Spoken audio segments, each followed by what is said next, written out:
Sound test room. Hello everybody, welcome to the sound test room. Today we're going to take a look at Metronome.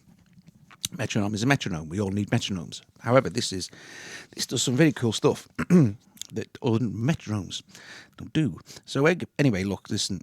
If we hit the help here, if we hit setup, you can see it's called Metronome, and it's by a guy called the concept and layout is by called Tim Charlemagne, and the actual programming was done by the guy who did B-Step Sequencer. Okay, so it's a mono plugs app sort of thing. Okay, so we can have a pre-count, we can have BPM changes and stuff like that. So we can have it change from, say, 120 to 180 or whatever we like. Okay, so we can set it to change over time, or we can set it to jump in increments of up from 1 to whatever. And if we look at here as well, if we click on this here, we can set it to loop. So it'll go from 120 to 180 and back to 120, from 120 to 180. Or we can have it just go from 120 to 180. Okay, and then it'll stay at 180 when 180 is reached. So you could build up slow here. And then obviously that's how you change your thing there. And we can have it go backwards. So it will go like the speed will decrease from 180 until 120 is reached. And then we can have it fixed, so it'll fixed on 120, and we have various sounds here. So if we just press play, so there's our basic sound there.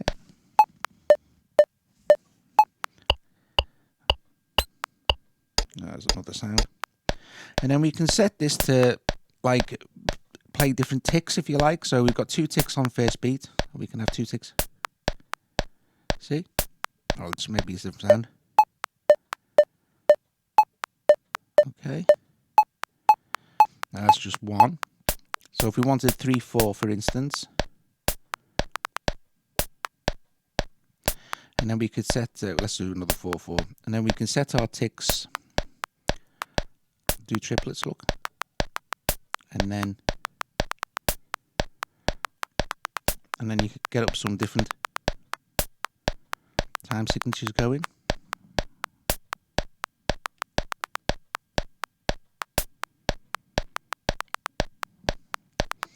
So let's just stick with our 4/4 for a sec. Now, let's switch our changing thing on. And this will hear this better if I set this at like, say, 60 BPM. Okay. So you can see now that it'll flash, and it's increasing in increments of 10. And it's slowing down. Okay, now we can get it to change in steps, or we can get it to float. So what floating means is that it's just going to go up gradually. See, it'll decrease. I don't know if you can see that, but it's decreasing gradually.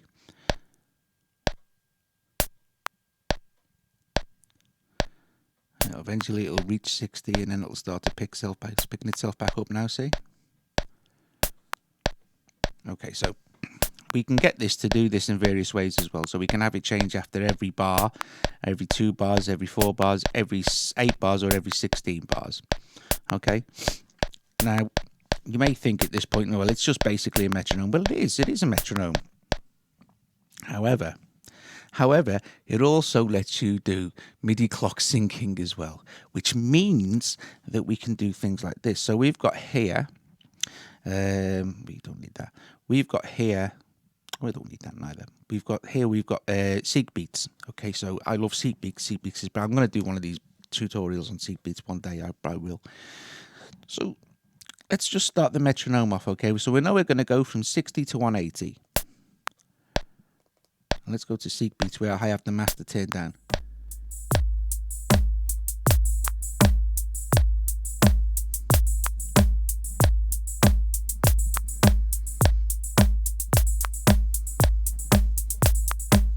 Now you see how cool this is. You see with a MIDI sync, and our setup here is Metronome.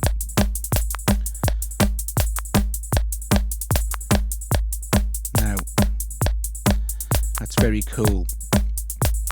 The other cool thing is this, right? That like I said, we can change the way this works. We can have it go backwards and forwards, so we can have it go from, say, let's stop it.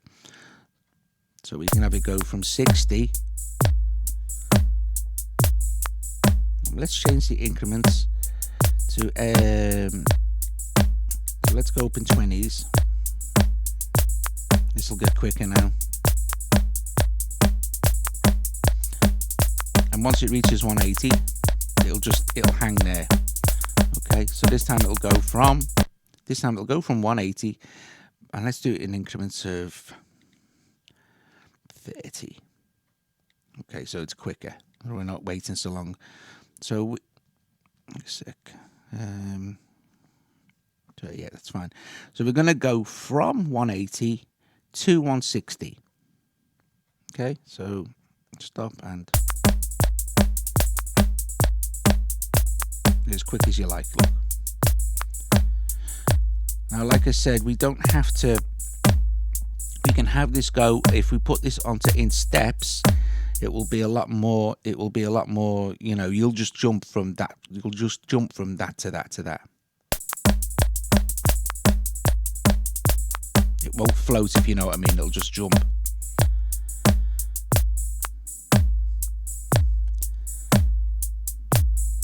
And then it'll hang at 60 BPM. Now, okay, so at this point you think, well, that's really cool, right? But maybe I don't want the sound of the metronome clicking on. Well, that's dead simple as well. Super simples here. Let's play again. And let's just hit that again. And we mute metronome. So all we're left now is SeekBeats doing this really slow jumpy thing. And we can fix it at 60, or we can have it loop so now it'll start to crawl back up. I'll have to stop it and start it again for that.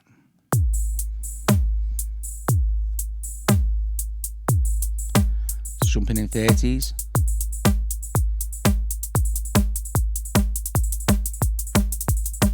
And then it'll go back down again. And we can have it, like I said, we can have it change after every 2 bars, so we're not kind of locked in here. Of course, the ticks won't be affected if I've got it muted. So there you go, guys. There's a super cool stuff you can do with Metronome. To buy mono plugs, it's dead reasonably priced. I think it's something like 79p, maybe $1. But it's well worth it because of the MIDI sync thing as well. And of course, you know, we should all be practicing our metronome playing and stuff, you know, to play along with stuff. And it's pretty cool the fact that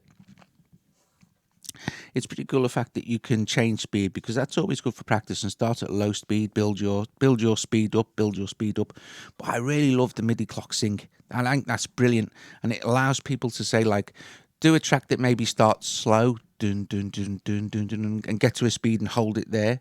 So if you're controlling SeekBeats with that as well. So there you go, guys. There's Metronome by Monoplugs. So have a look at the help as well while we're here. This just basically shows you what to do. So it's dead super simples. And the setup, the MIDI there, you can create a virtual port, which I have. Set up your MIDI session and the usual stuff, you know. But it's very, very cool, and it's solid. You know, it was zero problem setting it up with SeekBeats. So, guys, there you go. Hope you enjoyed this. If you did like the video, subscribe to the channel. Visit us at thesoundtestroom.com. Be kind, donate, or support us in any way you can. Maybe become a Patreon from as little as $1 a month. That really helps us out, guys.